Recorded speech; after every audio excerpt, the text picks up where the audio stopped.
قال الله تعالى في الكتاب العزيز بعد أعوذ بالله من الشيطان الرجيم إنما الصدقات للفقراء والمساكين والعاملين عليها والمؤلفة قلوبهم وفي الرقاب والغارمين وفي سبيل الله وابن السبيل فريضة من الله والله عليم حكيم. صدق Allahul Azim. InsyaAllah pada hari ini kita akan memperdengarkan sebuah pengisian yang berfokus kepada tajuk zakat, yang mana bertuntaskan daripada ayat Al-Quran yang saya baca sebentar tadi dari surah At-Taubah ayat 60, menyentuh perihal golongan yang layak menerima zakat. Kita sebagai umat Islam setiap tahun, bahkan ada bulan yang disyarakkan untuk membayar zakat. Contohnya dalam bulan Ramadan, zakat fitrah yang wajib kita keluarkan mengikut bilangan ahli keluarga dan mengikut bilangan ataupun harga yang telah dikeluarkan dalam garis panduan negeri. Jadi kadang-kadang kita terfikir juga, ke mana duit zakat ini disalurkan. Kemungkinan kita ingat secara umum bahawa golongan zakat ini ada berapa dan berapa. Menurut surah At-Taubah ayat 60, Allah berfirman, golongan yang layak menerima zakat ataupun dikenali sebagai asnaf zakat terbahagi kepada 8 golongan. Dan 8 golongan ini dibahagikan pula kepada 2. Golongan yang pertama, asnaf zakat yang diberikan zakat kepadanya secara terus, yang mana Allah Subhanahu wa taala menggunakan huruf lam, lil fuqara'i wal masakin wal 'amilina 'alaiha wal mu'allafati qulubuhum. Dan kemudian golongan yang kedua, Allah menggunakan huruf fi, wa fir riqab wal gharimin wa fi sabilillah wa ibnis sabil. Pertamanya, golongan yang pertama, golongan yang Allah khususkan dengan huruf lam, li. Dalam bahasa Arab, lam li ni khusus untuk pemberian individu tersebut. Jadi di dalam surah Taubah dia tulis innamas shadaqatu lil fuqara. Kumpulan yang daripada golongan yang pertama, aslaf yang pertama ialah orang fakir. Yang kedua, wal masakin, orang miskin. Apa beza tuan-tuan orang fakir dengan orang miskin ni? Kalau dalam bahasa Melayu secara umumnya kita tak membezakan secara terperinci perbezaan fakir dan miskin. Bagi kita, fakir dan miskin ni golongan yang tidak berkemampuan. Tetapi kalau ikut ulama-ulama fiqh, dia menetapkan garis panduan perbezaan fakir dan miskin. Yang pertama, orang fakir. Siapa orang fakir ni? Secara umumnya orang fakir mempunyai sumber rezeki yang mana tidak sampai 50% daripada had kifayah. Secara angkanya saya beri contoh. Seorang keluarga, seorang ketua keluarga, had kifayah bulan ini ialah kos yang terpaksa ataupun yang wajib dikeluarkan setiap bulan untuk nak menanggung keluarga. Contohnya bayar rumah, bayar kereta, nafkah ke isteri, nafkah ke anak-anak, beli makanan dan lain-lain. Katakanlah had kifayah yang wajib dikeluarkan oleh seorang ketua keluarga ini RM1,000 sebulan. RM1,000. Orang fakir, dia hanya mempunyai kurang separuh daripada had kifayah RM1,000 ni. Contohnya dia ada lebih kurang RM300 je sebulan. dan dia ada negatif 700, lebih 50% daripada had kifayah dia. Jadi ini golongan fakir, yang mana zakat diberikan kepadanya secara langsung untuk nak menampung keperluan dia bayar bulan-bulan tu. Yang kedua, golongan miskin, wal masakin. Wal masakin macam mana pula? Kalau tadi golongan fakir dia tak capai had kifayah dan dia kurang daripada setengah had kifayah dia tu. Orang miskin ni pula dia beruntung sedikit je daripada orang fakir. Katakan dalam 1,000 sebulan had kifayah yang kena dikeluarkan untuk keluarga, dia ada lebih 50%. Kemungkinan kita beri contoh dia ada 600 ataupun 700 ringgit. Maka ini diklasifikasikan sebagai asnaf yang miskin, yang mana tidak memenuhi had kifayah bulanan juga. Cuma dia lebih beruntung sedikit daripada orang fakir. Maka inilah golongan yang paling ramai dan yang paling umum di negara kita, terutamanya Malaysia. Orang fakir dan orang miskin masih ramai, dan golongan ini perlu dibantu menerusi wang zakat yang dikutip daripada orang-orang Islam yang mampu. Dan kedua mereka ini golongan yang Allah gunakan huruf li di depan, lil fuqara wal masakin. Bila kita jumpa huruf lam, zakat huruf lam ni, kita panggil zakat tu untuk dia secara direct, menjadi hak pribadi dia. Sehingga bila kita bayar zakat, sehingga dia mampu menjadi golongan yang membayar zakat balik. Wajib untuk kita membayar zakat kepadanya, memberikan zakat sehingga dia mampu menjadi orang yang membayar zakat semula, sehingga dia keluar daripada golongan asnaf. Yang ketiga, kita ada wal amilina 'alaiha, amil zakat. Siapa amil zakat ni? Amil ni maksudnya orang yang mengutip zakat. Kalau ikut negeri masing-masing, amil yang diperintahkan oleh ulul am ataupun oleh sultan ataupun ketua negeri tersebut, ketua agama Islam. Kalau di wilayah persekutuan ni, amil kita boleh katakan pusat pengurutan zakat, PPZ, yang bekerja untuk mengutip zakat. Maka inilah amil yang ketiga, yang mana mereka masuk ke ceruk kampung, mereka masuk ke rumah-rumah, ke lorong rumah yang mungkin kita pun tak berdaya nak buat, nak kutip zakat tu. Jadi orang yang ketiga ini, wal amilina 'alaiha, diberi bahagian zakat juga. Dan yang keempat, asnaf yang keempat dalam golongan yang pertama lam tu, li, wal muallafati qulubuhum. Wal muallafati qulubuhum maksudnya, kalau ikut bahasa Melayu kita tak translatekan secara direct, kita mengekalkan bahasa Arab, iaitu muallaf.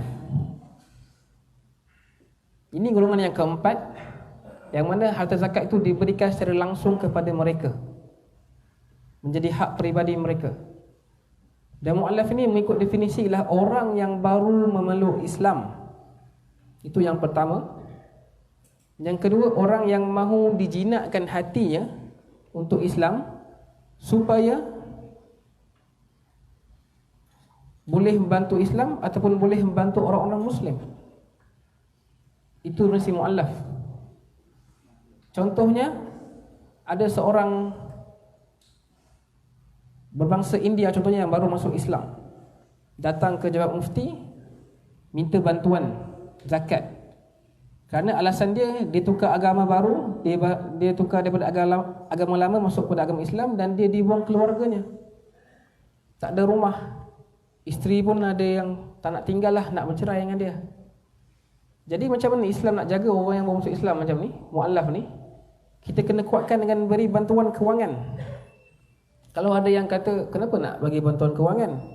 Sedangkan Islam ni kita kena ikhlas dengan hati, kan? Tapi tidak. Nabi Muhammad SAW mengatakan bahawa zakat inilah ibadah hablum minan nas, ibadat untuk hubungan kita dengan sama manusia.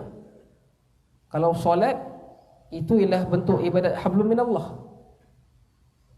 Jadi tak boleh kita nak pisahkan dua-dua ibadah ini. Kita nak solat je, tapi tak nak bayar zakat. Jadi zakat bila katakan ia ialah ibadah hablum minan nas, jadi kita kena beri dan bantu, salurkan kepada golongan yang layak kerana dia ada dalam nas Al-Quran. Tak boleh kita nak katakan ni orang masuk Islam sebab nak dapat duit. Itu satu fitnah yang jelas. Kita pun tak tahu niat dia apa. Itu biar urusan dia dengan Allah SWT. Tapi Islam demi nak menjaga ummahnya, nak menjaga silaturahimnya, dia beri kemudahan kewangan kepada orang yang baru nak masuk Islam. Tak ada orang yang baru nak tukar agama ni diterima oleh ahli keluarga dia secara bulat-bulat macam tu. Mesti ada konflik dan kontroversi. Dan penting untuk kita bantu dia menghadapi konflik tersebut dengan bantuan kewangan dulu. Kalau orang Islam sendiri tak bantu orang yang nak masuk agama Islam ni, siapa lagi yang nak bantu? Takkan kita nak biarkan orang yang bukan Islam yang bantu dia. Dah lari dah dia punya dia punya purpose dia, tujuan dia. Jadi itu golongan mu'allafati qulub. Keempat-empat ini lil fuqara wal masakin wal amilin na 'alaiha wal mu'allafati qulubuhum. Ini ialah golongan yang Allah Subhanahu wa taala menggunakan huruf lam. Bermaksud harta zakat itu diberikan secara langsung kepada mereka. Kita masuk kepada golongan yang kedua daripada asnaf zakat, iaitu 4 lagi baki yang mana Allah guna huruf fi, fa. Fi ni kalau kita ikutkan dekat dalam bahasa Arab sendiri, dia bukan menjadi kata arah yang berbentuk peribadi. Contohnya wafir riqab, golongan asnaf yang kelima, perhambaan, wafir riqab. Dulu zaman Islam datang, budaya hamba ni dah jadi budaya dunia, perhambaan ni. Kita jual beli hamba, yang bermaksud kita jual beli manusia. Yang mana hamba taraf dia lebih rendah daripada manusia yang bebas merdeka. Mereka tak boleh berkahwin dengan izin tuannya, tak boleh nak ada harta, tak boleh nak keluar rumah tanpa izin tuannya, dan mereka kena ikut arahan tuan je lah. Jadi itu ar-riqab. Zakat diberikan untuk ar-riqab bukan direct kepada hamba tersebut, tetapi huruf fi itu bertujuan untuk membebaskan hamba tersebut. Jadi zakat itu dibayar kepada tuan dia lah untuk nak bebaskan hamba. Dan sebenarnya dalam Islam dulu, nak bebaskan hamba ni bukan suatu benda yang mudah, tuan-tuan. Islam tak datang direct untuk hapuskan hamba. Dia macam zaman sekarang ni kita guna kereta kan, kita guna kereta, ada macam-macam kereta. Tiba-tiba ada agama baru datang, cakap guna kereta ni haram sebenarnya. Macam tu lah Islam datang dulu dengan sistem hamba. Dia bukan sistem masyarakat Arab je, sistem dunia. Rom guna, Parsi guna, Cina guna, India semua guna. Tamadun-tamadun besar kat dunia semua mengamalkan sistem perhambaan. Islam datang, slow-slow dia ubah sikit. Pertama dia datang, dia cakap hamba ni ada hak juga, hak untuk dilaku secara adil. Islam banyak sentuh hak hamba perempuan, yang mana kalau kita tengok tamadun lain, hamba perempuan diperlakukan macam binatang, digauli, diperkosa, anak lahir biar. Jadi Islam datang, dia bagi kelonggaran untuk lelaki Islam ni boleh menggauli hamba, supaya dia boleh bertanggungjawab terhadap anak yang dilahirkan oleh hamba tersebut. Memberikan hak kepada anak tersebut dapat nasab daripada si ayah dia, tuan tersebut. Yang pertama. Kemudian macam mana Islam nak kurangkan ataupun nak cuba reject sistem hamba ni? Islam menggalakkan pembebasan hamba. Dalam kafarah, kalau kita bersetubuh dengan isteri kita di siang bulan Ramadan, yang pertama kita kena apa? Buat apa? Membebaskan hamba.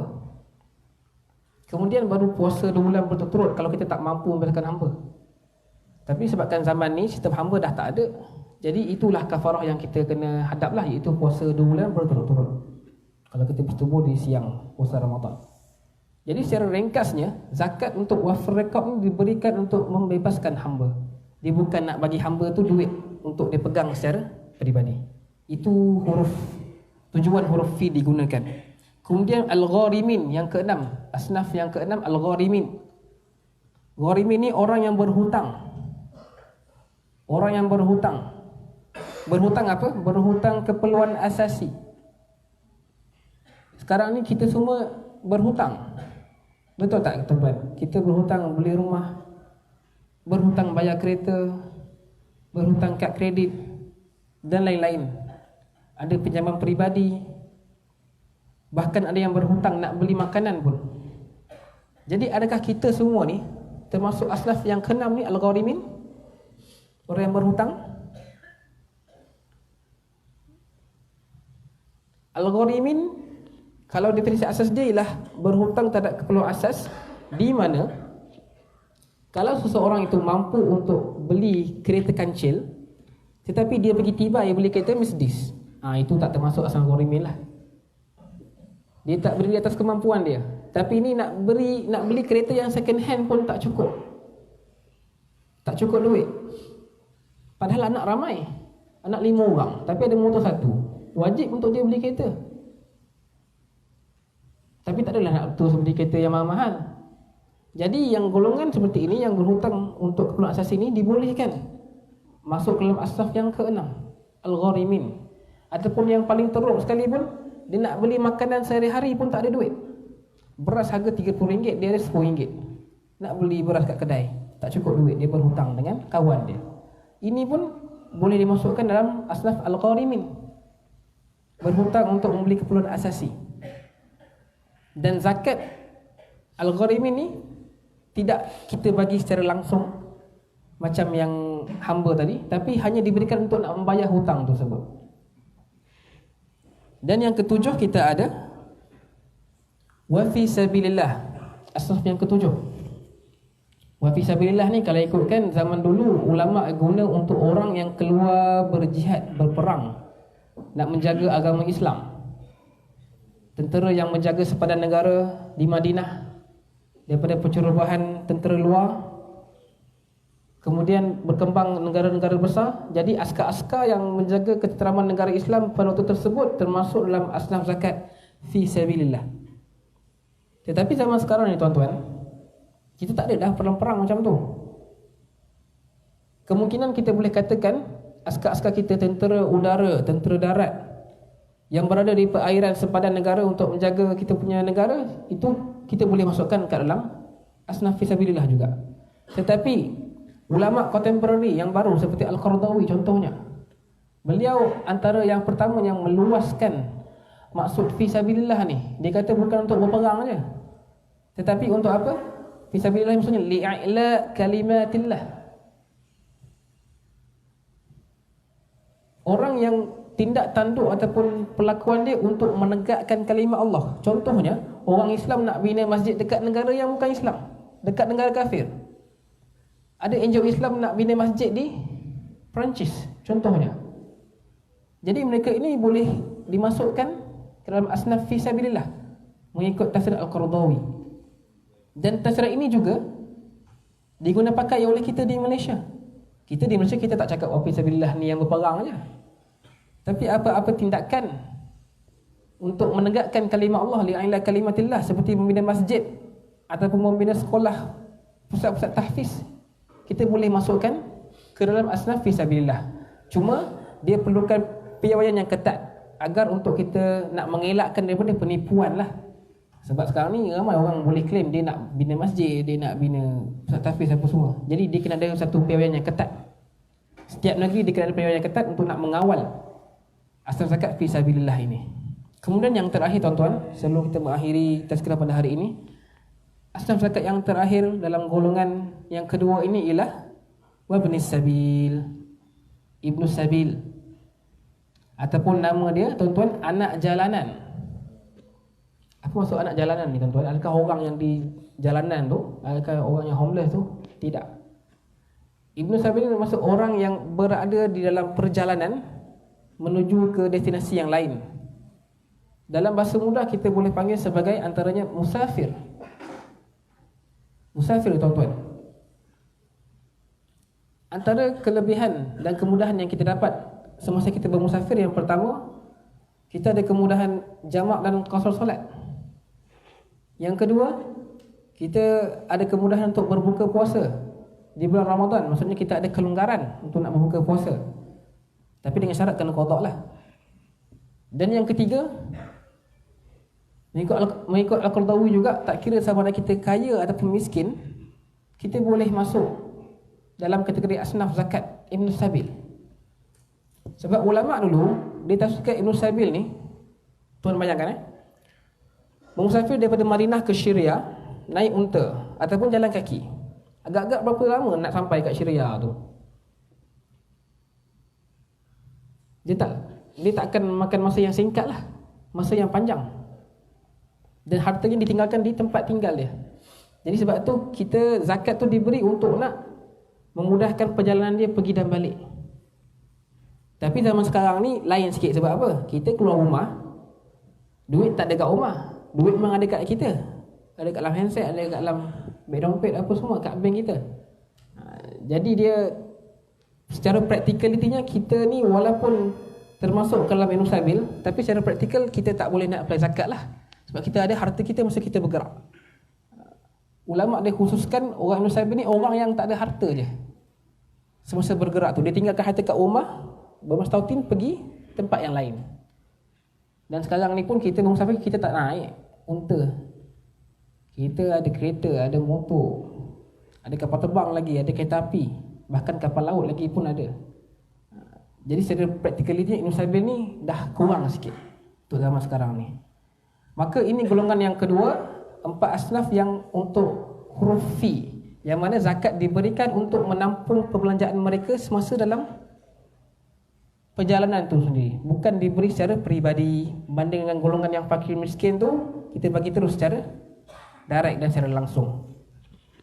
Maka tuan-tuan, sebagai kesimpulan tazkirah pada hari ini, insya-Allah kita niatkan dan kita titipkan dalam hati kita, setiap zakat yang kita bayar dan kita salurkan, kita doa dan berdoa agar diberikan kepada golongan yang layak, dan semoga duit kita sampai kepada orang yang memerlukan, insya-Allah. Dan semoga duit zakat kita ini tidak diselewengkan ataupun disalahgunakan oleh golongan yang tidak bertanggungjawab. Aku qauli hadza wa astaghfirullahaladzim wa lakum wa lisa'il muslimin wal muslimat wal mu'minina wal mu'minat al ahya'i minhum wal amwat. Assalamualaikum warahmatullahi wabarakatuh.